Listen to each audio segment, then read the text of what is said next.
यह क्या कर रहे हैं आप? आपको शर्म नहीं आती? छोड़िए मुझे, मेरे ब्लाउज को मत छुए। फातिमा ने गुस्से और घबराहट के मिले जुले भाव के साथ उसका हाथ कसकर पकड़ लिया और उसे पीछे धकेलने की कोशिश की। उसका दिल जोर जोर से धड़क रहा था, सांसें बेकाबू हो रही थी। सामने खड़ा वह जुनूनी इंसान जैसे अपनी हदें भूल चुका था। अगर वह खुद को छुड़ाने की कोशिश ना करती तो शायद वह सच में उसके कपड़े फाड़ देता। चलो उठो और अभी मेरे बेटे को फीड करवाओ। मैं कुछ नहीं जानता, इब्राहिम जाफर ने खूनी लाल आंखों से फातिमा को घूरते हुए कहा। उसकी आवाज में हुक्म भी था और एक अजीब सा पागलपन भी। फातिमा पहले से ही डरी हुई थी। इब्राहिम से उसे हमेशा से डर लगता था। उसकी सख्त निगाहें, गुस्सेल स्वभाव और बात बात पर भड़क जाने की आदत, ये सब फातिमा के मन में उसके लिए खौफ पैदा कर देते थे। वह फिर चिल्लाया, जल्दी करो, मेरे बच्चे को भूख लगी है। उसका अंदाज ऐसा था जैसे अगर फातिमा ने उसकी बात नहीं मानी तो वह कुछ भी कर सकता है। फातिमा कांपते हुए बोली, मेरा हाथ छोड़िए, आपका दिमाग ठीक तो है ना? मैं उसे कैसे फीड करवा सकती हूँ? मैं कुंवारी हूँ। मैं जुबेर को दूध नहीं पिला सकती। इब्राहिम ने तंज कसते हुए होठ टेढ़े किए। ऐसे कैसे नहीं करवा सकती? जब अपनी बहन की जगह ले सकती हो, अपनी बहन की तरह सुहागरात की सेज पर बैठ सकती हो, तो मेरे बच्चे की माँ बनकर उसे दूध भी पिला सकती हो। जल्दी करो, खोलो अपने ब्लाउज के बटन। मैं जुबेर को लेकर आ रहा हूँ। आज उसे तुम मेरे सामने फीड करवाओगी और मैं देखता हूँ कि कैसे वह अपनी भूख नहीं मिटाता। ये सुनकर तो फातिमा की जैसे जान ही निकल गई। उसके पैरों तले जमीन खिसक गई थी। एक तो वह इस शादी के लिए राजी नहीं थी, लेकिन अपने सगे भांजे की खातिर उसने इतना बड़ा फैसला लिया था। उसे लगा था कि वह सिर्फ बच्चे की परवरिश के लिए ये रिश्ता निभा लेगी, मगर यहाँ हालात कुछ और ही मोड़ ले रहे थे। अभी तो उसकी आंखों के आंसू भी ठीक से सूखे नहीं थे। बहन की मौत का गम, अचानक हुई शादी का बोझ और एक अनजान रिश्ते की जिम्मेदारी, सब कुछ उसके दिल पर पहाड़ बनकर टूटा था। ऊपर से इब्राहिम की ये बातें उसके होश उड़ा देने के लिए काफी थी। उसे समझ ही नहीं आ रहा था कि वह इब्राहिम से कैसे बात करे, उसे कैसे समझाए। वह खुद अभी इस नए रिश्ते को स्वीकार ही नहीं कर पाई थी। ये रिश्ता उस पर अचानक थोप दिया गया था, बिना उसकी इच्छा, बिना उसकी तैयारी के। इब्राहिम गुस्से में कमरे से बाहर जा चुका था। कुछ ही देर बाद वह जुबेर को लेकर वापस आया। वही जुबेर जिसे फातिमा ने अभी थोड़ी देर पहले ही फीडर से दूध पिलाकर सुलाया था। दरअसल वह जुबेर के कमरे में ही लेट गई थी। उसका मन बहुत भारी था। वह सोच रही थी कि कपड़े बदलकर वह उसके पास ही सो जाएगी, क्योंकि शादी तो उसने अपने भांजे को संभालने के लिए की थी, इब्राहिम के साथ रिश्ता निभाने के लिए नहीं। मगर उसे कहाँ पता था कि जैसे ही वह उसे सुलाकर आएगी, एक बार फिर वह जागकर रोना शुरू कर देगा। फातिमा को शुरू से ही इब्राहिम से डर लगता था, तब से जब वह उसकी बड़ी बहन मरियम का शोहर था। वह शुरू से ही बहुत गुस्सेल और सख्त मिजाज इंसान था। इसी वजह से फातिमा उससे बात करते हुए भी घबराती थी, और अब तो वह एक अजीबोगरीब मुसीबत में फंस चुकी थी। उसे समझ नहीं आ रहा था कि क्या करे। इब्राहिम जुबेर को कमरे से लेकर आया, तब बच्चा बिलक बिलक कर रो रहा था। इब्राहिम ने उसे लाकर फातिमा की गोद में बिठा दिया और दहाड़ते हुए बोला, खोलो अपने बटन, मेरे सामने तुम मेरे बच्चे को फीड करवाओगी। तुमने कैसे उसे भूखा सुला दिया? फातिमा का रंग उड़कर रह गया था। वह फिर कहने लगा, तुम खोलोगी अब या मैं खोलूं? ये कहकर उसने उसके उसी लिबास वाली चोली के सामने बंद हुए बटनों को खोलना शुरू कर दिया। वह सिसकते हुए बोली, ये आप क्या कर रहे हैं? शर्म है या नहीं आप में? क्या आप पागल हो गए हैं? मुझे छूना बंद कीजिए। उसे समझ नहीं आ रहा था कि किन शब्दों का इस्तेमाल करके वह इब्राहिम को खुद से दूर रखे। चोली के सामने के बटन खुल चुके थे। फातिमा ने घबराकर जुबेर को तुरंत बेड पर लिटा दिया। बच्चा रोने लगा। वह खुद को इब्राहिम से छुड़ाने की कोशिश कर रही थी। इब्राहिम और गुस्से से बोला, तुम्हारी इतनी हिम्मत कि तुमने मेरे बच्चे को बेड पर लिटा दिया? तुम उसे रुला रही हो। तब तक वह उसके ब्लाउज के सारे बटन खोल चुका था। फातिमा ने बड़ी मुश्किल से खुद को इब्राहिम से छुड़ाया और उसे जोर से पीछे धक्का दिया। उसकी गोरी रंगत और उसका खुला जिस्म देखकर इब्राहिम कुछ पल के लिए वहीं ठिठक कर खड़ा रह गया, लेकिन तब तक फातिमा दरवाजा खोलकर कमरे से बाहर निकल चुकी थी। इब्राहिम ने जब उसे भागते देखा तो वह उसके पीछे गया, लेकिन फातिमा ने फुर्ती से दूसरे कमरे में जाकर अंदर से दरवाजा बंद कर लिया। वह फूट फूट कर रो रही थी और अपने आप को बचाने की कोशिश कर रही थी। इब्राहिम के नाखूनों से उसके सीने पर खरोंचें पड़ चुकी थी। वह डर के मारे कांप रही थी। तभी बाहर दरवाजे पर जोरदार धक्का लगा। दरवाजा खोलो फातिमा, दरवाजा खोलो, वरना मैं इसे तोड़ दूंगा। मेरा बच्चा रो रहा है। जिस तरह से वह शेर की तरह दहाड़ा था, फातिमा की तो जान ही निकल गई। वह दरवाजे के पीछे बनी दीवार से टेक लगाकर बैठ गई और रोने लगी। वह जानती थी कि इब्राहिम उसका क्या हाल करेगा। वह अभी रो ही रही थी कि अचानक दरवाजा खुल गया। उसने लॉक ठीक से लगाने की कोशिश तो की थी, मगर शायद पूरी तरह से बंद करना भूल गई थी।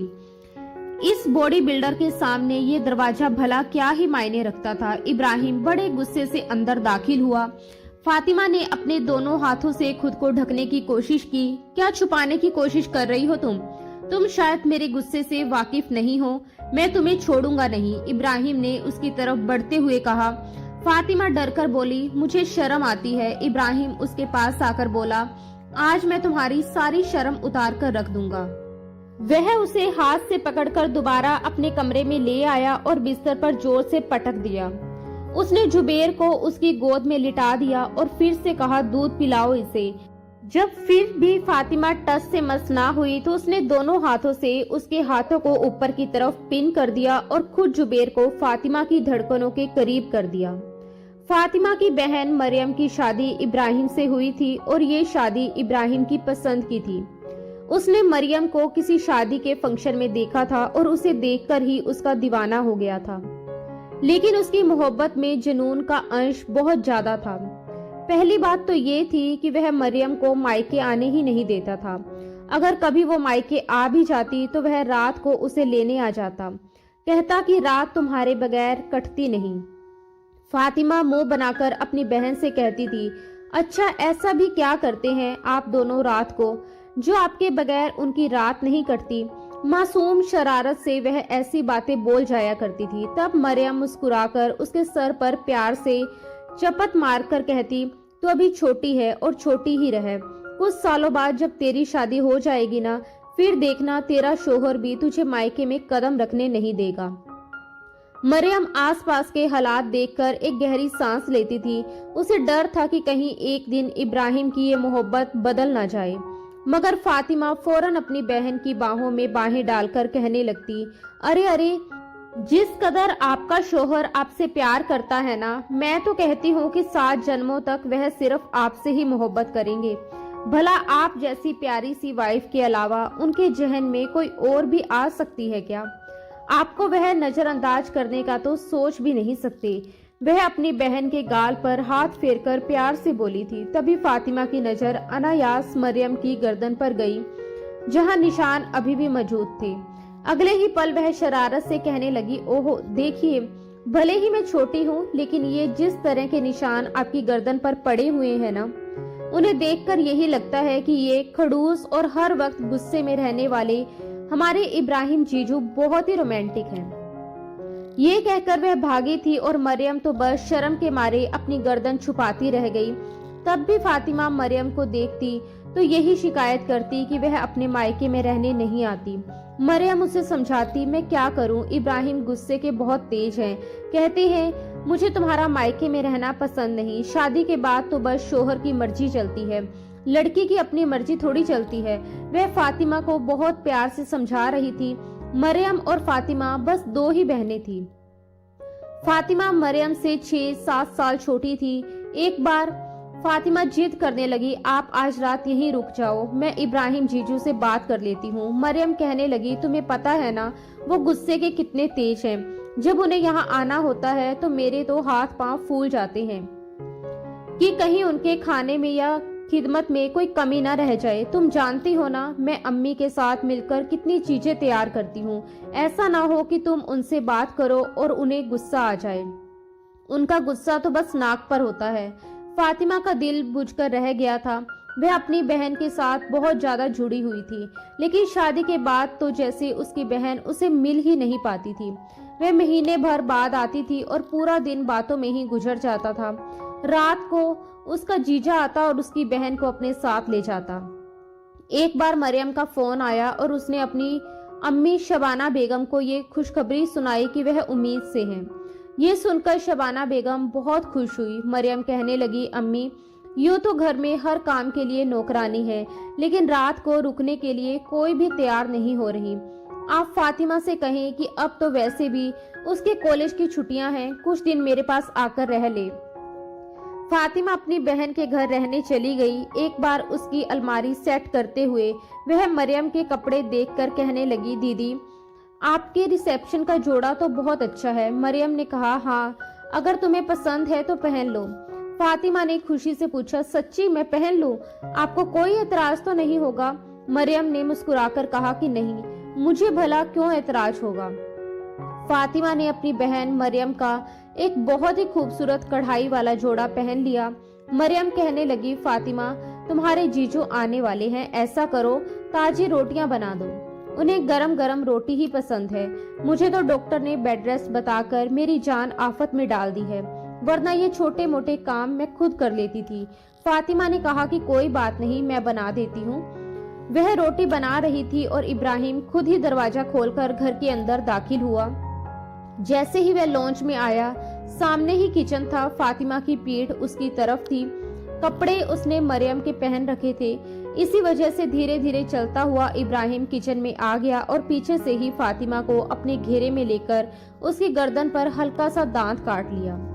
फातिमा की तो जैसे जान ही निकल गई। वह चिल्लाई, ये क्या कर रहे हैं आप? फातिमा की आवाज सुनते ही वह बुरी तरह से घबराकर पीछे हटा। जब फातिमा ने पलटकर देखा तो इब्राहिम अपनी ही जगह शर्मिंदा होकर रह गया। वह हकलाते हुए बोला, तुम यहाँ क्या कर रही हो? और तुमने मरियम के कपड़े क्यों पहन रखे हैं? उसे बहुत गुस्सा आ गया। वह चिल्लाया, आज के बाद अगर तुमने मेरी बीवी के कपड़े पहने तो देखना तुम्हारा क्या हाल करता हूँ। बदतमीज लड़की। फातिमा बुरी तरह डर गई थी। उसके बाद से तो फातिमा को इब्राहिम से बहुत ही ज्यादा डर लगने लगा। वह जल्द ही वापस अपने घर चली गई और जब भी इब्राहिम आता तो डर कर अपने कमरे में बंद हो जाती थी। उसने मरियम से भी कभी कुछ नहीं कहा था, ना कुछ बताया था, लेकिन किस्मत को शायद कुछ और ही मंजूर था। मरियम की डिलीवरी सी सेक्शन से हुई और ऑपरेशन के दौरान लेडी डॉक्टर ने अनजाने में केमिकल से भरी हुई रुई उसके पेट में ही रहने दी और उसके टांके लगा दिए। जब मरियम ने बेटे जुबेर को जन्म दिया और 2 दिन बाद घर गई तो उसे अपने टांकों में हल्का हल्का दर्द महसूस होता था, लेकिन वक्त के साथ वह दर्द बढ़ने लगा। कभी कभी इतनी ज्यादा तकलीफ होती कि वह तड़पने लगती। इब्राहिम उसे फौरन हॉस्पिटल लेकर गया, लेकिन वह लेडी डॉक्टर जैसे ही उसका अल्ट्रासाउंड कर रही थी उसे अपनी गलती का एहसास हो गया, मगर वह ये नहीं बताना चाहती थी कि गलती उसकी है। इसलिए वह उसे मामूली सा पेन किलर देकर वापस घर भेज देती थी। 1.5 महीने बाद उसका इन्फेक्शन इतना ज्यादा बढ़ गया कि वह दर्द के मारे जान से ही हाथ धो बैठी। इब्राहिम को तो अपने कानों पर यकीन ही नहीं हो रहा था कि जब डॉक्टर ने यह बताया कि आपकी बीवी मर चुकी है। वह हैरानी और गुस्से से बोला, आप क्या कह रहे हैं? आपका दिमाग तो ठीक है? वह कैसे मर सकती है? उसे तो सिर्फ दर्द था। कई बार लेडी डॉक्टर ने उसे चेक किया था और दवाइयां दी थी जिससे वह ठीक हो जाती थी। डॉक्टर ने गंभीर आवाज में बताया, उनके अंदर ऑपरेशन के दौरान ही डॉक्टर की लापरवाही से कुछ रह गया था और इसी वजह से उसका इन्फेक्शन बढ़ गया। अगर आप वक्त पर किसी और अच्छी डॉक्टर को दिखाते और वह आपको सच बता देती तो शायद आपकी बीवी बच जाती। ये सुनकर इब्राहिम ने उस लेडी डॉक्टर को बहुत बुरा भला कहा था, बहुत शोर मचाया था, लेकिन इस सब का फायदा उसे क्या हो सकता था, क्योंकि मरियम तो मर चुकी थी। वह फूट फूट कर रोया था किसी छोटे बच्चे की तरह। उसका बेटा जुबेर नानी शबाना बेगम की गोद में रो रहा था। कभी शबाना बेगम उसे बहलाने की कोशिश करती तो कभी फातिमा छोटे से जुबेन को गोद में लेकर चुप करवाने की कोशिश करती थी। फातिमा खुद भी इतनी बड़ी नहीं थी, बस सभी कॉलेज में ही थी, लेकिन जुबेर तो किसी की गोद में चुप ही नहीं हो रहा था, बस रोए जा रहा था। कुछ दिन तो इब्राहिम को भी कोई होश नहीं था, वह अपने घर भी नहीं गया था। कहता था, घर जाता हूँ तो घर काट खाने को दौड़ता है। वैसे भी उसके पेरेंट्स जिंदा नहीं थे। पहले वह चाचा के साथ रहता था, शादी हुई तो उसने अपना अलग घर ले लिया था, लेकिन अब अकेले घर में रहते हुए उसे डर महसूस होता था। कभी लगता था कि मरियम के हंसने की आवाजें आ रही हैं, बातें करने की आवाजें आ रही हैं और वह मरियम मरियम कहते हुए कमरों के दरवाजे खोल खोल कर देखने लगता था। जब मरियम उसे कहीं भी नजर नहीं आती तो वह रोने लगता था। खैर, 1 महीना गुजर गया था। वह अपनी फैक्ट्री जाने लगा, रोजाना शबाना बेगम के घर आता, थोड़ी देर जुबेर से प्यार करता और चला जाता। जुबेर अब धीरे धीरे फातिमा के साथ रहने का आदी हो गया था। हालांकि वह उसे बहुत ज्यादा नहीं संभाल पाती थी और जल्दी ही थक जाती थी। वह अक्सर बच्चे को अपनी माँ शबाना बेगम को सौंप देती थी। वह कहती थी कि ये बहुत परेशान करता है अम्मी, रात भर सोता नहीं है, मुझे इसे लेकर घूमना पड़ता है और सुबह मुझे कॉलेज भी जाना होता है।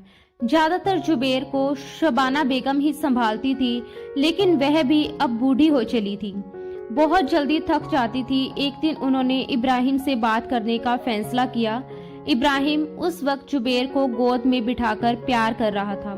तभी शबाना बेगम ने हिम्मत करके कहा कि बेटा, मैं बूढ़ी हो गई हूँ, फातिमा भी पढ़ती है, हम दोनों के लिए जुबेर को संभालना अब मुश्किल हो रहा है, तुम्हें चाहिए कि तुम दूसरी शादी कर लो। शबाना बेगम ये बात नजरें चुराकर कह रही थी ताकि उनके गुस्सेल दामाद को बुरा ना लग जाए। इब्राहिम को ये बात सुनकर गुस्सा आ गया। वो बोला, तो आपको मेरा बच्चा बोझ लगने लगा है, ठीक है, मैं इसे अभी अपने साथ ले जाता हूँ। वह फौरन खड़ा हो गया। वह बोली, मेरा मतलब ये नहीं था, ये मेरी सगी बेटी का बच्चा है, मैं इसकी नानी हूँ। इब्राहिम ने तंज किया, अगर ऐसे नहीं होता तो आप इतना जताना शुरू कर देती। वह अपनी बेबसी बताते हुए बोली, बेटा, मैं बूढ़ी हो गई हूँ, मुझसे अब बच्चा संभाला नहीं जाता। मुझे तो अपनी बेटी मरियम का इतना बड़ा सदमा लगा है कि लगता है जैसे मैं अभी मर जाऊंगी। बस मेरी यही कोशिश है कि जल्द से जल्द फातिमा की शादी कर दूं। जब वह अपने घर की हो जाएगी तो मैं भी सुकून से मर सकूंगी। मेरा तो घर ही वीरान हो गया है। ये कहते हुए उन्होंने अपने आंसू पोंछे। इब्राहिम को ये बात सुनकर और ज्यादा गुस्सा आया कि उन्हें सिर्फ अपनी बेटी फातिमा की फिक्र थी, उसके बेटे की नहीं। तभी उसकी गोद में लेटे हुए जुबेर ने फिर से रोना शुरू कर दिया। बच्चों को कैसे चुप करवाया जाता है ये इब्राहिम को बिल्कुल नहीं पता था। वह घबराकर उसे गोद में उठाकर चुप करवाने लगा। अरे बच्चे, चुप हो जा। अचानक उसका चेहरा पीला पड़ने लगा, वह कांपने लगा। प्लीज देखिए ना, ये क्यों रो रहा है, इसे क्या हो गया। मरियम भी ऐसे ही रोई थी जब वह मरने वाली थी, वो भी चीख चीख कर रो रही थी। देखिए, कहीं इसे भी तो कुछ हो नहीं रहा। वह एकदम घबराकर सब कुछ बोले जा रहा था और शबाना बेगम परेशान हो गई। तभी कमरे से फातिमा निकल कर आई। उसने कहा, ये क्या कर रहे हो इब्राहिम जीजू, कैसी बातें कर रहे हो आप, इसे सिर्फ भूख लगी है इसीलिए रो रहा है, अल्लाह ना करे कि मेरे भांजे को कुछ हो। उसने बच्चे को सीने से लगाकर टहलाना शुरू किया। जुबेर फौरन चुप हो गया। शबाना बेगम ने समझाया, ये डिब्बे का दूध पीता है, इसीलिए कभी कभी हजम करने में मुश्किल होती है, तो इसके पेट में थोड़ा दर्द उठता है, लेकिन डॉक्टर ने कहा है कि इसके अलावा कोई और चारा भी नहीं है, धीरे धीरे सब ठीक हो जाएगा। फातिमा को बच्चे के साथ देखकर इब्राहिम कुछ सोचने लगा। फिर वह बोला, आपको फातिमा की शादी की फिक्र है तो मुझे अपने बेटे की। ऐसा करते हैं, फातिमा की शादी मुझसे करवा दीजिए, आपका बोझ भी कम हो जाएगा और मेरे बेटे को माँ भी मिल जाएगी। वैसे भी इब्राहिम अच्छा खासा कमाता था और उसका अपना घर था। शबाना बेगम सोच में पड़ गई। वह बोली, ठीक है, मैं तुम्हें कुछ दिनों में बताती हूँ। लेकिन जब उन्होंने फातिमा से बात की तो उसने फौरन इनकार कर दिया, वह इब्राहिम से शादी नहीं करेगी। शबाना बेगम ने फातिमा को समझाती हुई कहा, क्या हो गया है तुम्हें, लड़का अच्छा खासा कमाता है, अगर तुम्हारे भांजे जुबेर के लिए कोई सौतेली माँ आई तो पता नहीं वह उसके साथ कैसा सलूक करेगी, लेकिन तुम उसकी सगी मौसी हो, अगर तुम रहोगी तो जाहिर है कि तुम ही उसे प्यार से संभाल लोगी। फातिमा ने इनकार किया, अम्मी मुझे शादी नहीं करनी है, मैं अभी इतनी बड़ी जिम्मेदारी नहीं उठा सकती, मुझे अभी अपनी पढ़ाई पूरी करनी है और ये बच्चा मुझे बहुत तंग करता है, मैं इसे संभाल नहीं सकती। दरअसल फातिमा का मिजाज अलग था, वह अभी जवानी की दहलीज पर थी और उसने अपने होने वाले शोहर को लेकर बहुत से सपने सजा रखे थे। इब्राहिम तो उसके सपनों के राजकुमार से कहीं भी मेल नहीं खाता था। उसे तो इब्राहिम जैसे कंट्रोलिंग और गुस्से लोग बिल्कुल पसंद नहीं थे। भला वह पहले से शादीशुदा शख्स से शादी कैसे कर सकती थी? भले ही वह उसकी बहन का शोहर था। शबाना बेगम की उन दिनों तबीयत ठीक नहीं रहती थी, इसीलिए वह बेटी पर शादी के लिए जोर डालने लगी। उन्होंने डरते हुए कहा, मुझे डर लगता है कि अगर मुझे कुछ हो गया तो पीछे से तुम्हारा क्या होगा। मैं चाहती हूँ कि अपनी आंखों के सामने तुम्हारी शादी किसी अच्छे इंसान के साथ होते हुए देखूं। लेकिन फातिमा किसी भी हाल में मानने को तैयार नहीं थी। कुछ ही दिनों बाद शबाना बेगम के सीने में बहुत तेज दर्द उठा। फातिमा के तो हाथ पांव फूल गए। एक तरफ जुबेर की जिम्मेदारी थी, दूसरी तरफ अपनी मां की हालत देखकर वह पूरी तरह घबरा गई। उसने रात के 3 बजे इब्राहिम को फोन किया, अम्मी की तबीयत बहुत खराब है, प्लीज आप जल्दी आ जाइए। इब्राहिम भी तुरंत गाड़ी ड्राइव करते हुए आया और शबाना बेगम को अस्पताल लेकर गया। उन्हें हार्ट अटैक आया था। डॉक्टर ने साफ कह दिया था कि ना तो उनका कोई ऑपरेशन हो सकता है और ना ही उनके बचने के ज्यादा चांसेस है। मां की हालत देखकर और उनके बहुत जोर देने पर फातिमा ने मजबूरी में इब्राहिम से शादी कर ली। हालांकि वह शादी के बाद भी अपने घर पर ही थी। 2 दिन के बाद शबाना बेगम का इंतकाल हो गया। फातिमा दोहरे सदमे से गुजर रही थी और बुरी तरह रो रही थी। जैसे ही शबाना बेगम का दफन पूरा हुआ, इब्राहिम ने फातिमा से कहा, अब तुम मेरे घर चलो। वह इब्राहिम के घर पहुंची। उसे लगा था कि इब्राहिम इस दुख की घड़ी में उसके साथ थोड़ी हमदर्दी दिखाएगा, लेकिन इब्राहिम ने कहा कि कमरे में तुम्हारी बहन का ब्राइडल ड्रेस पड़ा है, उसे पहनकर तैयार हो जाओ। ये सुनकर फातिमा को गहरा सदमा लगा। उसकी मां को गुजरे सिर्फ 2 दिन ही हुए थे और उसकी बहन को मरे हुए अभी 1 महीना भी ठीक से पूरा नहीं हुआ था, लेकिन इब्राहिम उससे दुल्हन बनने के लिए कह रहा था। ये सब सुनकर फातिमा के पैरों तले जमीन खिसक गई। उसकी समझ में नहीं आ रहा था वह क्या सुने और क्या समझे। उसने हिम्मत जुटाकर कांपती आवाज में पूछा, इब्राहिम जीजू, आप ये क्या कह रहे हैं? इब्राहिम ने दांत कचकचाते हुए गुस्से और नफरत से भरी नजरों से उसे घूरते हुए जवाब दिया, मैं तुम्हारा जीजू नहीं हूं, समझी तुम? तुम्हारी तो पहले से ही मुझ पर नियत खराब थी, तभी तो तुम मरियम के कपड़े पहनती रहती थी। तुम्हें बहुत शौक था ना उसकी जगह लेने का, उसके कपड़े पहनने का, उसकी तरह बनने का, तो आज अपना ये शौक पूरा कर लो। जाओ और उसका शादी का जोड़ा पहनकर तैयार हो जाओ। उसकी आवाज इतनी सख्त और डरावनी थी कि फातिमा के शरीर में सिरहन दौड़ गई। वह बेहद गुस्से में था और उसकी आंखों में एक अजीब सा पागलपन दिखाई दे रहा था। फातिमा समझ गई कि अगर उसने मना किया तो वह ना जाने क्या कर बैठेगा। डर के मारे उसका गला सूख गया। वह बिना कुछ कहे जल्दी जल्दी कमरे में गई और जैसे तैसे कांपते हाथों से शादी का जोड़ा पहन लिया।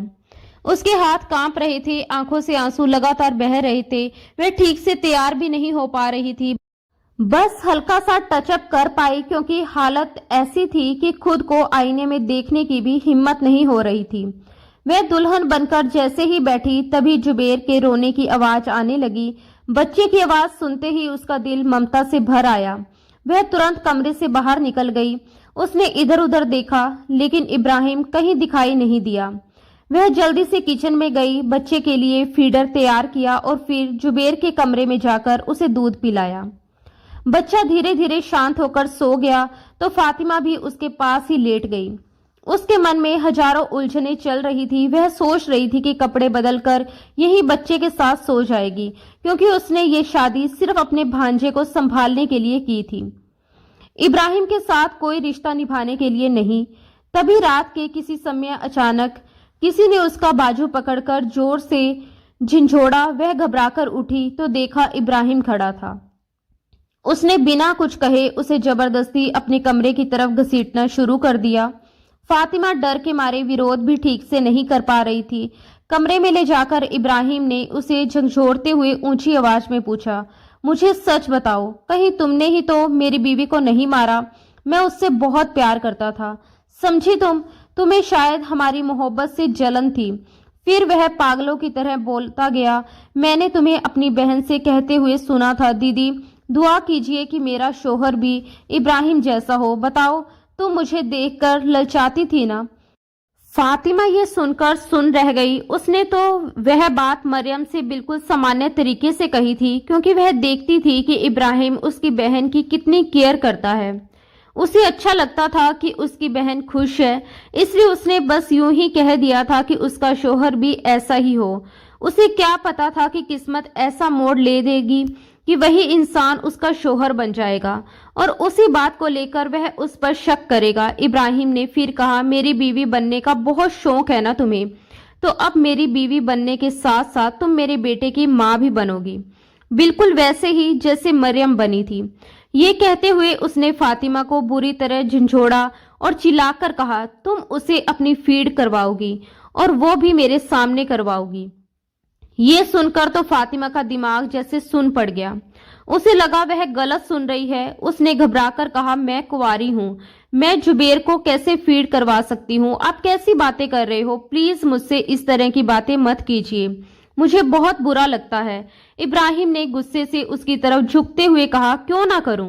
जब तुम अपनी बहन की जगह बैठ सकती हो, उसके कपड़े पहनकर दुल्हन बन सकती हो, तो तुम मेरे बच्चे की माँ भी बन सकती हो। मेरा बच्चा भूखा नहीं रहेगा, वो तुमसे अपनी भूख मिटाएगा, वो भी अपनी भूख मिटाएगा और मैं भी।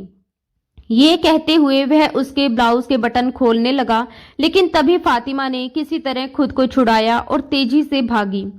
उसका दिल जोर जोर से धड़क रहा था। वह दूसरे कमरे में जाकर दीवार से लगकर फूट फूट कर रोने लगी।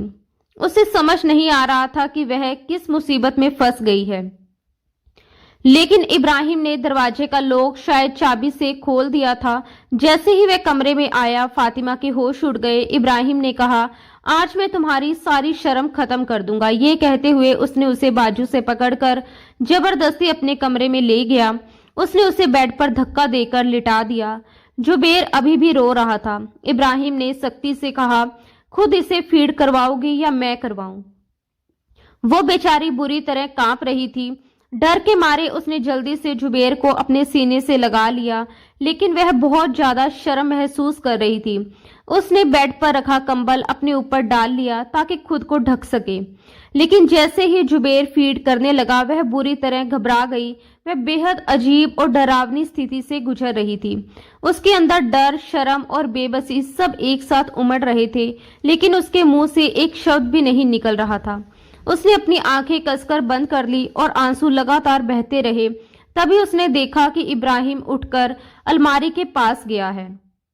उसने अलमारी का दूसरा दरवाजा जोर से खोला। उसमें से एक कैन निकाली जिस पर बियर लिखा हुआ था।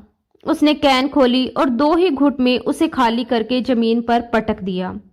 फातिमा की तो जैसे जान ही निकल गई। इब्राहिम ने कहा, जल्दी इसकी भूख मिटाओ, फिर तुम्हारी सुहागरात भी मैं रंगीन बनाता हूँ। इसके बाद तुम मेरी भूख मिटाओगी। जब तक मुझे सुकून नहीं मिलता मैं तुम्हारी जान नहीं बख्शूंगा। बहुत शौक है ना तुम्हें मेरी बीवी की जगह लेने का। अब वो तकलीफें भी बर्दाश्त करो जो वो बर्दाश्त करती थी। बल्कि वो तो मेरी मोहब्बत थी, इसलिए मैं उससे प्यार से पेश आता था। लेकिन तुम उसकी उतरन पहनने वाली और मेरी जिद को पूरा करने का सामान बनोगी। मरियम से तो मैं मोहब्बत से पेश आता था क्योंकि वो मेरी मोहब्बत थी, लेकिन तुम सिर्फ मेरे जुनून का निशान बनोगी, मेरी जिद को सुकून पहुंचाओगी। जुबेर सो चुका था। इब्राहिम ने बड़े आराम से फातिमा की गोद से जुबेर को उठाया और उसके कोट पर जाकर लिटा दिया। अब फातिमा खुद को छुपाने की कोशिश कर रही थी। तभी इब्राहिम ने झटके से कंबल पीछे खींचा और शराब के नशे में उस पर गिर पड़ा। वह पूरी तरह उस पर हावी हो चुका था। वह उसके बचे खुचे कपड़ों को उतारने की कोशिश कर रहा था। फातिमा बार बार कहती रही, प्लीज छोड़ दे मुझे, प्लीज, मुझे दर्द हो रहा है। लेकिन वह जैसे शराब के नशे में पागल हो चुका था। वह अपना जुनून उसके वजूद पर उतार रहा था और जब नशा बहुत ज्यादा हावी हो गया तो वह करवट बदलकर सो गया। बाकी की पूरी रात कमरे में फातिमा की सिसकियां गूंजती रही। वह लगातार रोती रही। उसे इब्राहिम पर बहुत गुस्सा आ रहा था क्योंकि वह उसके बारे में बहुत गलत सोच रहा था। उसने तो कभी मरियम की जगह लेने के बारे में सोचा भी नहीं था। जाने कब उसे नींद आ गई। सुबह जुबेर के रोने की आवाज सुनकर फातिमा ने बड़ी मुश्किल से अपनी सूजी हुई आंखें खोली। वह खुद भी अभी तक सिसकियां ले रही थी। वह जुबेर को उठाकर कमरे से बाहर ले गई क्योंकि इब्राहिम अभी भी गहरी नींद में सो रहा था। किचन में आकर उसने जुबेर के लिए फीडर बनाया और खुद रोने लगी। फिर जुबेर को बेड पर लिटाकर सुला दिया। उसने अलमारी से अपनी बहन के कपड़े निकाले, नहाकर उन्हें पहन लिया और फिर कमरे से बाहर आ गई। लॉन्च में बैठकर वह फूट फूट कर रोने लगी। अब ना उसकी माँ थी, ना ही कोई ऐसा शख्स जिसके साथ वह अपने दिल की बात शेयर कर सके। उसकी बहन मरियम भी दुनिया से जा चुकी थी और माँ का सहारा भी छिन गया था। वह सोच रही थी कि पता नहीं इब्राहिम कभी उसके साथ ठीक से पेश आएगा या हमेशा उसे अपने जुनून का शिकार बनाता रहेगा। उसने नाश्ता तक नहीं किया था। वहीं सोफे पर बैठी बैठी एक कुशन पर सर रखकर वह सो गई। जब उसकी आंख खुली तो बाहर डोरबेल बज रही थी। वह उठकर दरवाजा खोलने गई तो बाहर नौकरानी खड़ी थी। नौकरानी ने उसे देखकर हैरानी से पूछा, आप यहाँ क्या कर रही हैं? आपकी बहन का तो इंतकाल हो गया था ना? फातिमा ने जवाब दिया, हाँ, लेकिन 2 दिन पहले मेरी शादी मेरे ही बहनोई से हो गई है। मैं अपने भांजे को पालने के लिए इस घर में आई हूँ। तुम अपना काम करो। वो अपना काम करने लगी। फातिमा ने चुपचाप नाश्ता किया और नौकरानी को भी दे दिया। नौकरानी सफाई करके जा चुकी थी। जब वह कमरे में आई तो जुबेर उठ चुका था। उसने जुबेर को गोद में लिया और कमरे से बाहर आ गई। दोपहर के करीब 2 बजे इब्राहिम की आंख खुली। अपने आप को बिना शर्ट के बेड पर सोते हुए देखकर उसे थोड़ी हैरानी हुई।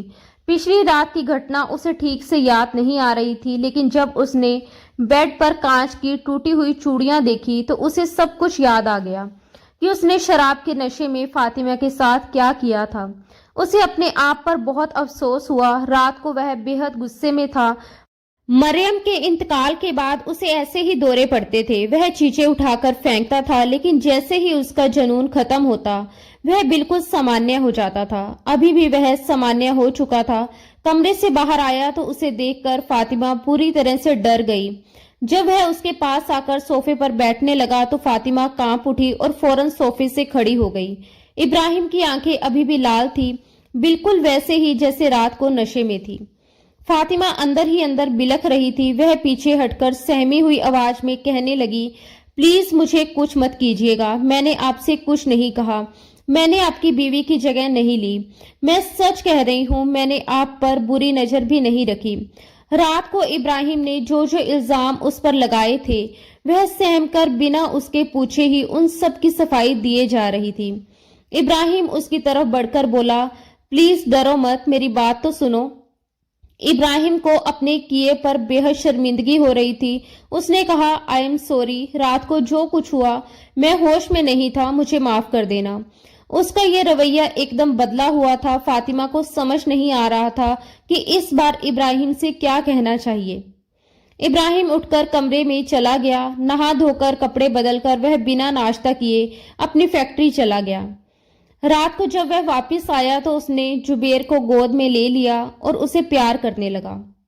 फिर वह उसे अपने कमरे में ले आया। साइड टेबल की दराज से उसने मरियम की तस्वीर निकाली और जुबेर को दिखाते हुए कहने लगा, ये तुम्हारी मम्मा है, तुमसे बहुत प्यार करती थी और मुझसे भी बहुत प्यार करती थी।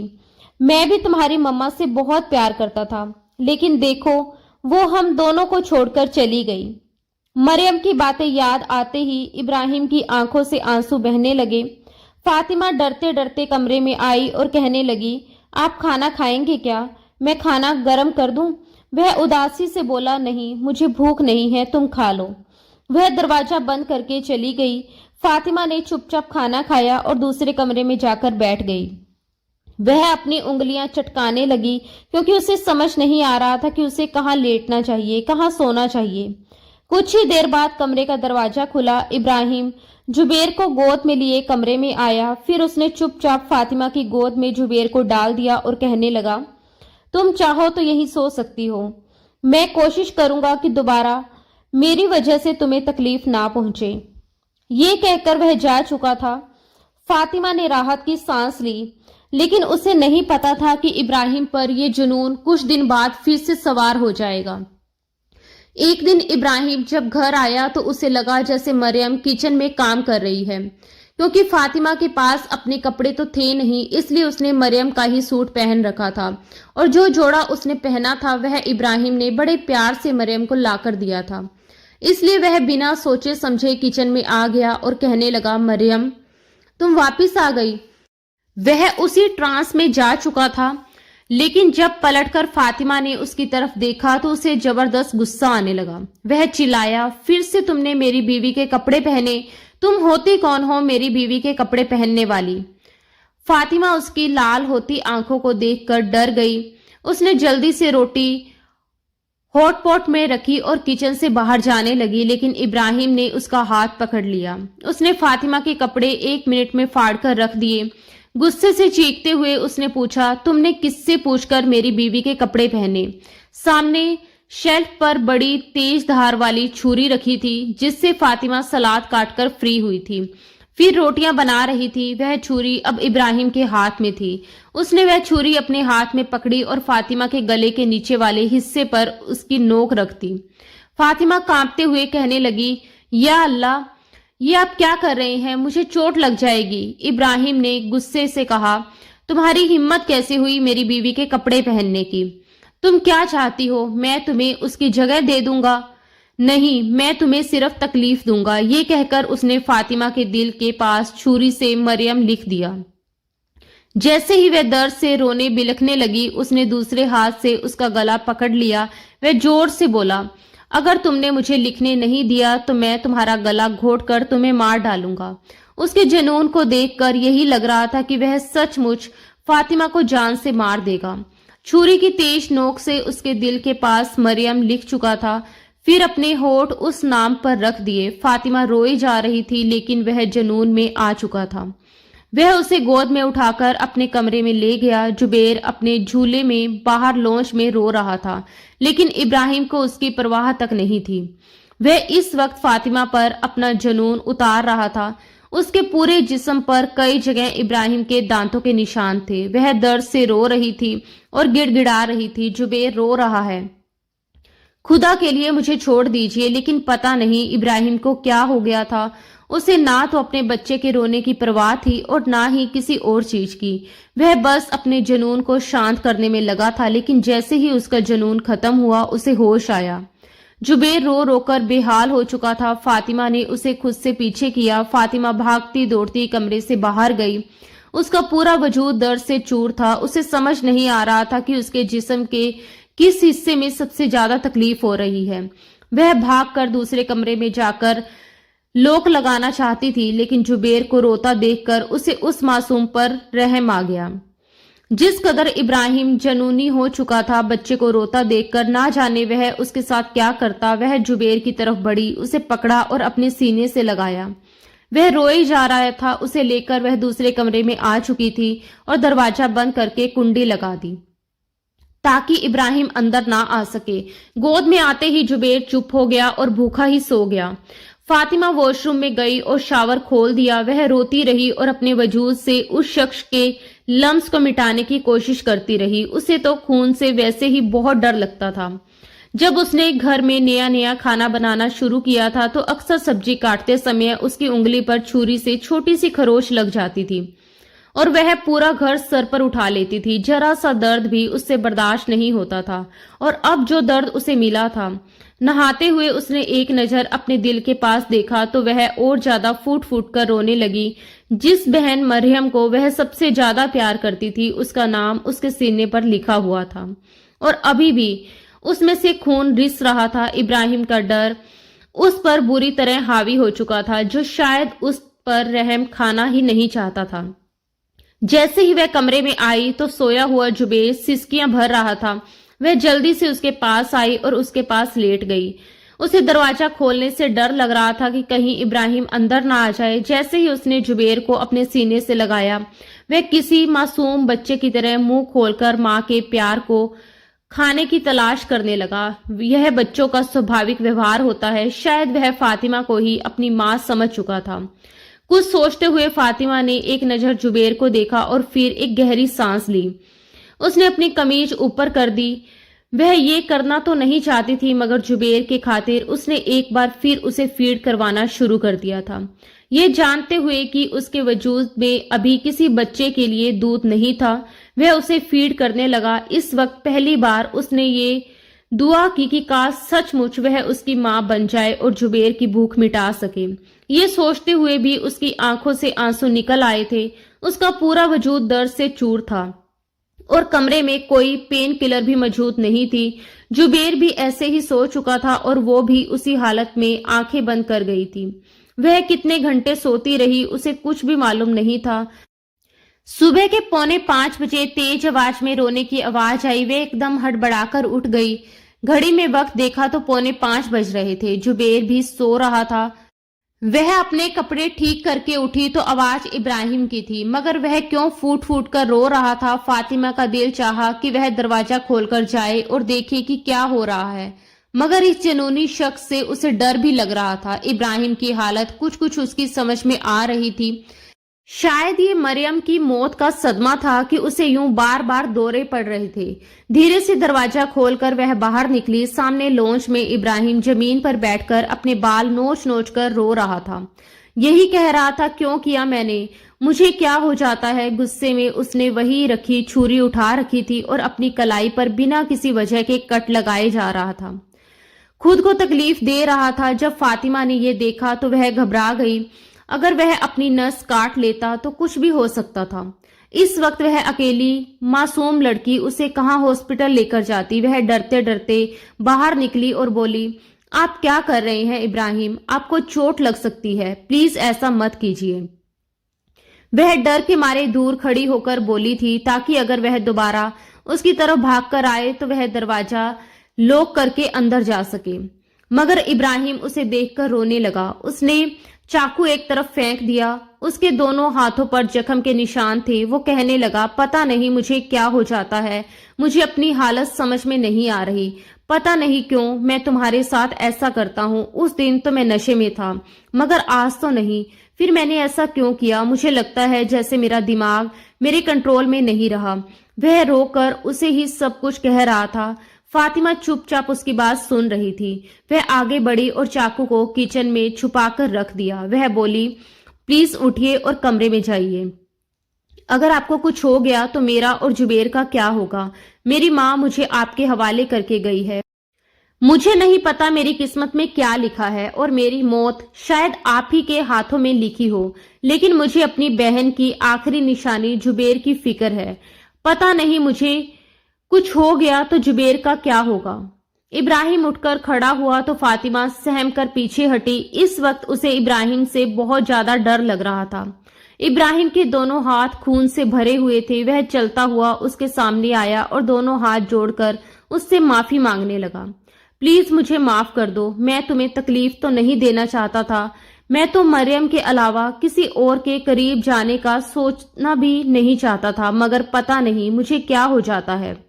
उसकी नजर मरियम के लिखे नाम पर गई, जहां से अभी भी खून रिसने की वजह से कमीज का रंग बदल चुका था। वह कहने लगा, देखो मैंने तुम्हें तकलीफ दी है ना, इसके बदले मैंने अपने पूरे हाथ छलनी कर दिए। देखो मैंने खुद को भी जख्मी किया है। वह किसी मासूम बच्चे की तरह बोले जा रहा था। एक ही बात रिपीट करता रहा। फातिमा ने तुरंत वहां से हटने का फैसला किया और वह सीधा अपने कमरे में आई। वह जुबेर के लिए फीडर बनाकर उसे पिला रही थी और फिर आगे की बात सोच रही थी। अगली सुबह इब्राहिम बिस्तर पर पड़ा था और बुखार में तप रहा था। फातिमा डरते डरते उसके करीब गई। उसने उसके हाथ पर जमा हुआ खून साफ करके ड्रेसिंग की, अपने हाथों से नाश्ता करवाया और फिर दवा देकर उसे सुला दिया। उसे अपनी एक दोस्त का ख्याल आया जिसके पिता साइकोलॉजिस्ट थे। फातिमा ने अपनी सहेली को इस बारे में पूरी बात विस्तार से बताई तो वो कहने लगी, मैं अपने पापा से इसके बारे में बात करूंगी और फिर जो उन्होंने कहा तुम्हें बताऊंगी। उसने फोन बंद किया। तभी जुबेर फिर से रोने लगा। फातिमा उसे बोतल से दूध पिला रही थी, मगर वह बार बार उसके सीने की तरफ बढ़ रहा था। वह पहले से ज्यादा समझदार हो चुका था, जैसे किसी माँ के वजूद से अपनी भूख मिटाना चाहता हो। कुछ सोचते हुए फातिमा ने एक बार इब्राहिम को देखा, जो औंधे मुंह लेटकर सो रहा था। उसने जुबेर की आदत पूरी करने के लिए उसे अपने सीने से लगा दिया। करीब 15 मिनट बीते होंगे जब फातिमा को लगा जैसे स्वाभाविक रूप से दूध आने लगा है। वह बहुत हैरान हुई, ये कैसे हो सकता है। वह घबराकर खुद को देखने लगी। सच में उसके वजूद से बच्चे के लिए दूध आने लगा था। जुबेर अभी पूरी तरह शांत नहीं हुआ था, इसलिए वह जोर जोर से रोने लगा। उसके रोने की आवाज पर इब्राहिम भी उठ चुका था। फातिमा तुरंत खुद को छुपाने लगी, मगर जुबेर रोए जा रहा था। इब्राहिम कहने लगा, क्या हुआ, ये क्यों रो रहा है? क्या तुम इसे फिर से दूध पिला रही थी? देखो, मैं मानता हूँ मैंने गलत किया था। तुम एक बच्चे को दूध नहीं पिला सकती, फिर तुमने इसे अपने सीने से क्यों लगाया हुआ है? मगर इस वक्त उसे कुछ समझ नहीं आ रहा था कि क्या कहे। हिचकिचाते हुए फातिमा ने इब्राहिम से कहा कि इब्राहिम, पता नहीं ये सब कैसे हुआ, मगर सच में मुझे दूध आने लगा है। इब्राहिम की आंखें पूरी तरह खुल गई। जुबेर एक बार फिर उसके सीने से लगकर दूध पी रहा था। वह चाहकर भी उसे खुद से दूर नहीं कर पा रही थी। इब्राहिम हैरानी से मुस्कुराने लगा और कहने लगा, ये कैसे हो सकता है? कहीं तुमने कोई ऐसी दवाई तो नहीं ली जिससे तुम्हें दूध आए?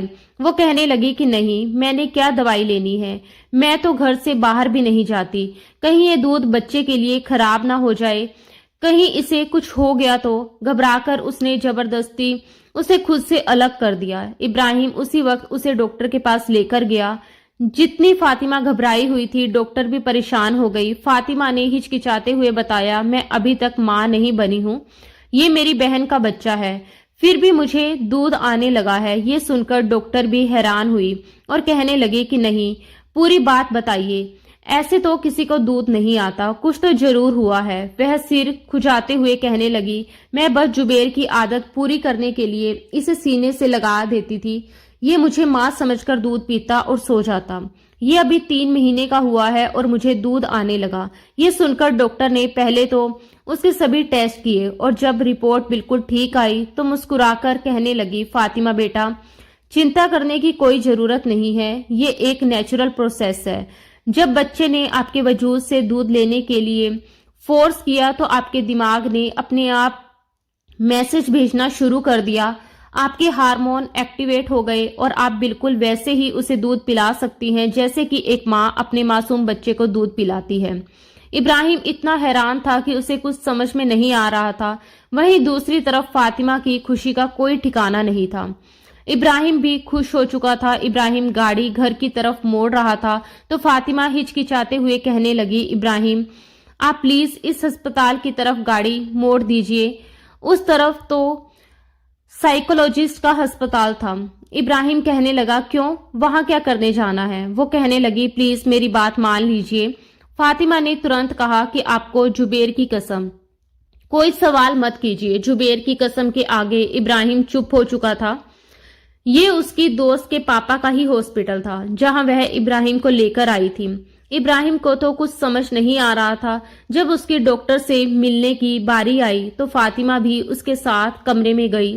पहले तो इब्राहिम थोड़ा हिचकिचाया, मगर डॉक्टर के कहने पर वह उन्हें सब कुछ बताने लगा कि उसे अपनी पहली बीवी मरियम से कितनी मोहब्बत थी। डॉक्टर साथ साथ उसे कुछ दवाइयां भी खिला रहे थे जिससे वह बिल्कुल शांत होकर सारी बातें बता रहा था और फिर रोते रोते खामोश हो गया। डॉक्टर ने कुछ टेस्ट भी करवाए और इसके बाद इब्राहिम और फातिमा को बताया कि ये अपनी बीवी से बहुत ही ज्यादा प्यार करते थे और दूसरा, इनमें गुस्सा बहुत ज्यादा था। जब इनकी बीवी की अचानक मौत हुई तो इनके दिमाग को इतना गहरा सदमा लगा कि वह बर्दाश्त नहीं कर सका, इसलिए इन्हें ऐसे दौरे पड़ने लगे और ये अपनी दूसरी बीवी को ही अपनी पहली बीवी की मौत का जिम्मेदार समझकर उस पर जुल्म करते हैं। मगर जैसे ही नॉर्मल होते हैं तो इन्हें बहुत शर्मिंदगी होती है और दुख भी होता है। ये 5-6 महीने का इलाज है। अगर ये रेगुलर दवा लेंगे और खुद को खुश रखने की कोशिश करेंगे तो इनकी ये बीमारी खत्म हो सकती है। इब्राहिम ये सब खामोशी से सुनकर वहां से बाहर निकल आया। इसके बाद दोबारा इब्राहिम को ऐसा कोई घबराहट का दौरा नहीं आया था। वह रोज दवा लेता और हर रात फातिमा उसे खुद दवा देती थी, क्योंकि वह जानती थी कि अगर एक दिन भी चूक हुई तो इसका नतीजा उसे भुगतना पड़ेगा। हर रात की तरह आज भी वह दूध के गिलास के साथ दवा लेकर गई तो कमरे में जुबेर इब्राहिम की गोद में खेल रहा था। वह जैसे ही उसे वहां छोड़कर बाहर जाने लगी तो इब्राहिम ने फौरन उसका हाथ पकड़ लिया। फातिमा हिचकिचाकर पलटकर देखने लगी तो इब्राहिम कहने लगा, कहाँ जा रही हो? मेरे पास भी कभी बैठ जाया करो। तुम तो जब देखो किसी न किसी काम में बिजी रहती हो।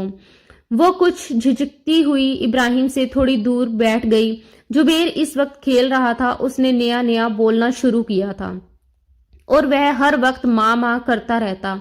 इब्राहिम थोड़ा नाराज होता, तुमने माँ माँ कहना सिखाया, पापा बोलना क्यों नहीं सिखाया? क्या मैं इसका कुछ नहीं लगता? वह कहने लगी कि नहीं, ये तो बस बच्चे की जुबान ही ऐसी होती है, वह वैसे ही आवाजें निकालता है तो लगता है जैसे माँ को बुला रहा है। सच में मैंने इसको कुछ नहीं सिखाया। वह अभी भी उससे सहम कर तुरंत सफाई दे रही थी और इब्राहिम अंदर ही अंदर हिचकिचा रहा था। वह बस किसी तरह अपना रिश्ता फातिमा के साथ बेहतर करना चाहता था और दोस्ताना बर्ताव रखना चाहता था।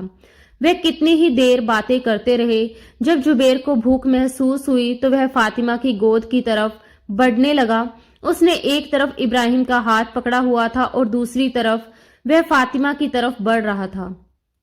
फातिमा उसे उठाकर दूसरे कमरे में जाने लगी ताकि उसे दूध पिला सके, मगर जुबेर ने वहीं इब्राहिम का हाथ पकड़ लिया। वह यही चाहता था कि बस एक तरफ इब्राहिम का हाथ भी पकड़े रहे और उसकी माँ उसे दूध भी पिला दे। शर्म से चेहरा लाल होती फातिमा कहने लगी, बेटा चलो दूसरे कमरे में जाकर दूध पिलाऊंगी मैं आपको। मगर वह तो और ज्यादा रोने लगा था। इब्राहिम कहने लगा, क्या हो गया? बच्चे को क्यों डरा रही हो? यहीं बैठकर दूध पिला दो इसे, मैं नहीं देख रहा तुम्हारी तरफ। उसने अपना फोन निकाल लिया और जुबेर का हाथ भी पकड़े हुए था। तब कुछ हिचकिचाते हुए फातिमा ने वहीं पर बैठकर उसे दूध पिलाना शुरू कर दिया। इब्राहिम देखना तो नहीं चाहता था, मगर फिर भी शायद ये एक स्वाभाविक चाहत थी और आखिर वह उसकी बीवी ही तो थी।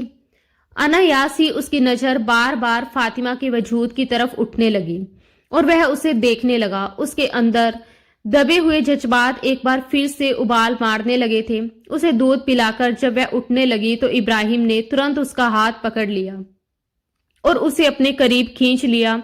जुबेर इस वक्त गहरी नींद में सो चुका था। वह धीमी आवाज में कहने लगा, क्या तुम मुझे एक बार माफी मांगने का मौका भी नहीं दोगी? फातिमा ने झुकी नजरों से कहा, मैं आपकी हालत समझ सकती हूँ। मैंने ऐसा कुछ भी नहीं चाहा था जैसा आप समझते हैं। मैंने आपको माफ भी कर दिया है। मगर इब्राहिम जैसे आज ठान चुका था, वह उसे अपने बेहद करीब खींच चुका था और उसकी आंखों में देखते हुए बोला, नहीं, मैं माफी अपने तरीके से मांगूंगा। जहां जहां मैंने तुम्हें दर्द दिया है, जहां जहां तुम्हें जख्म दिए हैं, अब वहीं वहीं तुम्हें सुकून दूंगा। फातिमा का दिल तेज धड़कने लगा। वह हल्का सा हिचकिचाई, मगर इब्राहिम उसे बाहों में भरकर अपने करीब लिटा चुका था। उसकी सांसें तेज हो रही थी। वह धीमी आवाज में बोली, इब्राहिम प्लीज, मुझे डर लग रहा है और जुबेर जाग जाएगा। इब्राहिम ने बहुत नरमी से कहा, बिस्तर इतना बड़ा है, वह एक तरफ सो रहा है, नहीं जागेगा। और वैसे भी हम कोई शोर थोड़ी कर रहे हैं। ये कहते हुए उसने पहली बार उसे उतनी ही नरमी से छुआ जितनी नरमी शायद किसी मोहब्बत करने वाले इंसान के स्पर्श में होती है। इससे पहले उसने उस पर सिर्फ जुनून और गुस्से में अपना हक जताया था, मगर आज उसके हाथों में अजीब सी कोमलता थी। वह धीरे धीरे अपने लम्स से उसे परिचित करवाने लगा। फातिमा को खुद महसूस हो रहा था कि उसका डर पिघल रहा है, उसका दिल धीरे धीरे नरम पड़ता जा रहा है और वह अनजाने में ही उसकी मोहब्बत भरे स्पर्श में बहती चली जा रही है। वह उसके और करीब आया, उसकी गर्दन पर अपने होंठ रखे। वहां बने हल्के से लाल निशान पर उसने बहुत प्यार से अपने होंठ टिकाए, जैसे किसी जख्म पर मरहम रख रहा हो। तभी अचानक उसके होठों से निकला, मरियम, तुम जानती हो, मुझे हमेशा तुम्हारी गर्दन पर अपने होंठ रखना कितना पसंद था। मैं तो तुम्हारी इस हसीन गर्दन का दीवाना ही हो गया था। बस यही वह पल था जिसने सब कुछ बदल दिया। फातिमा के दिल में जो नरमी बन रही थी, जो भरोसा जन्म ले रहा था, वह एक ही पल में जैसे टूटकर बिखर गया। उसने धीरे धीरे अपनी आंखें खोली और इब्राहिम को देखा। उसकी आंखों में दर्द साफ नजर आ रहा था। इब्राहिम को तुरंत अपनी गलती का एहसास हुआ। और वह हड़बड़ाकर बोला, नहीं, मेरा मतलब मैं तुम्हारा नाम लेना चाहता था, मगर तब तक देर हो चुकी थी। फातिमा ने उसे खुद से अलग किया, उठी और बिना कुछ कहे दूसरे कमरे में चली गई। उसने अंदर जाकर दरवाजा बंद कर लिया और फिर बेइंतहाशा रोने लगी। उसकी सिसकियां पूरे घर की खामोशी में साफ सुनाई दे रही थी।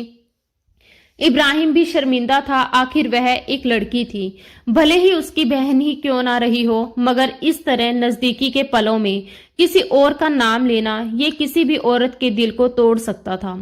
वह कुछ देर वहीं खड़ा रहा, फिर धीरे धीरे वापस कमरे में आ गया, क्योंकि अब उसे पता था कि इस वक्त कुछ भी कहना बेकार है।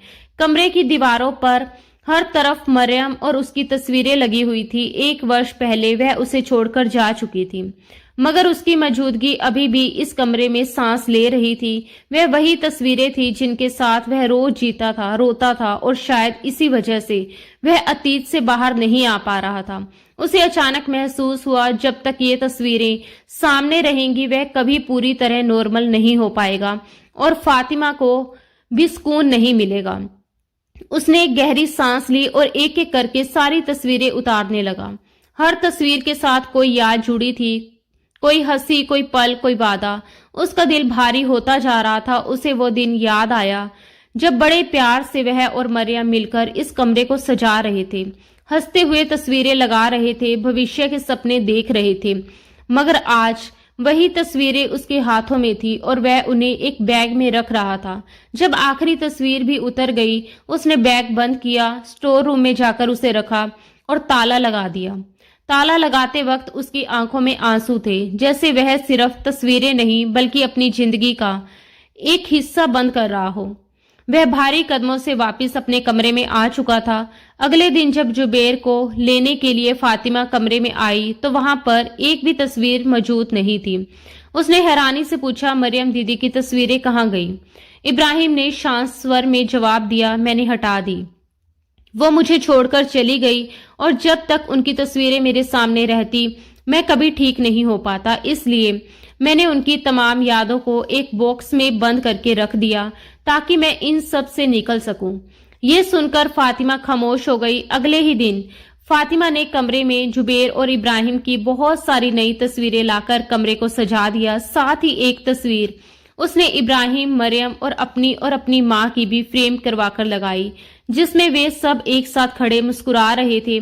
उस शाम जब इब्राहिम घर लौटा तो उसने कमरे में लगी नई तस्वीर देखी तो उसके चेहरे पर अनायास ही मुस्कान आ गई। फिर वह उस तस्वीर के पास गया जिसमें वे चारों साथ खड़े थे। फातिमा भी उसके पास आकर खड़ी हो गई। इब्राहिम ने धीरे से उसका हाथ पकड़ लिया। मरियम को भूलना उसके लिए नामुमकिन था, मगर अब वह फातिमा के साथ जिंदगी में आगे बढ़ना चाहता था। धीरे धीरे उन दोनों के बीच का रिश्ता काफी बेहतर हो चुका था। अब जब भी इब्राहिम घर आता तो जुबैर पापा पापा करता हुआ उसकी तरफ दौड़ कर आता था। फातिमा उसके लिए खाना बनाकर रखती और छोटी छोटी शरारतें करती रहती। जुबैर और फातिमा की नोकझोंक देखकर इब्राहिम मुस्कुरा उठता। इस वक्त भी जुबैर उसी कमरे में अपने बेबी बेड पर गहरी नींद में सो रहा था। जब फातिमा तकिया ठीक करके बेड पर आकर बैठी तो इब्राहिम ने तुरंत उसे अपनी बाहों में भर लिया। वह नाइट सूट में थी जबकि इब्राहिम शर्टलेस लेटा हुआ था। फातिमा उसके सीने पर उंगलियां फेरते हुए मुस्कुराकर बोली, इब्राहिम, कल हमारा जुबैर पूरे 3 साल का हो जाएगा। कितना जल्दी वक्त गुजर गया। इब्राहिम भी मुस्कुराकर बोला, हाँ, पलक झपकते ही क्या से क्या हो गया, लेकिन मैं एक बात सोच रहा हूँ। फातिमा ने पूछा, क्या? इब्राहिम हल्की शरारती मुस्कान के साथ बोला, जुबैर कब तक एक अकेला घर में खेलता रहेगा? उसे एक छोटा भाई या बहन तो चाहिए, तो उसके साथ पूरे घर में उछल कूद मचा सके और तुम्हारी नाक में और ज्यादा दम कर सके। ये सुनकर फातिमा का चेहरा लाल हो गया। वह तुरंत बोली, नहीं, आप तो खुद चले जाते हैं, मुझे तो बस मेरा एक जुबैर ही काफी है, और बच्चे आ गए तो मैं कैसे संभालूंगी? ना बाबा ना। वह उसके सीने से सर लगाकर बोल रही थी। इब्राहिम ने उसे फिर से अपने सीने से लगा लिया और प्यार से बोला, पगली, मुझे अब एक बेटी चाहिए, बस चाहिए, और अगले साल तक वह मुझे मेरी गोद में चाहिए। तो इसके लिए हमें आज से ही तैयारी शुरू करनी होगी। तुम जानती हो कितनी मेहनत लगती है। ये सुनकर फातिमा उसे घूर कर देखने लगी और बोली, अच्छा, मुझे पहले ही आपकी बातों का पता था। आज आप ज्यादा ही रोमांस कर रहे हैं। इब्राहिम हंस पड़ा और उसे अपनी बाहों में भरकर अपने और करीब कर लिया। कमरे में उनकी धीमी धीमी फुसफुसाहटें घुलने लगी, फिर हंसी की आवाजें, फिर भावनाओं की भीगी सिसकियां। बाहर रात गहरी हो चुकी थी और कमरा अंधेरे में डूबा हुआ था, मगर उस अंधेरे में भी दो दिलों के बीच की दूरी पूरी तरह खत्म हो चुकी थी और एक और रात उनकी एक दूसरे के नाम हो चुकी थी। दोस्तों, दिल से धन्यवाद कि आपने हमारी कहानी को अपना समय दिया। हमें उम्मीद है कि ये कहानी आपके दिल को जरूर छू गई होगी। अगर आपको कहानी पसंद आई हो तो वीडियो को लाइक करके अपना प्यार जरूर दिखाइए, और अगर आप हमारे चैनल पर नए हैं तो सब्सक्राइब करना ना भूलें। साथ ही नोटिफिकेशन बेल भी दबा दें ताकि आने वाली हर नई कहानी की अपडेट आपको सबसे पहले मिल सके। आपका साथ और सपोर्ट ही हमें आगे बढ़ने की प्रेरणा देता है। धन्यवाद दोस्तों। राधे राधे।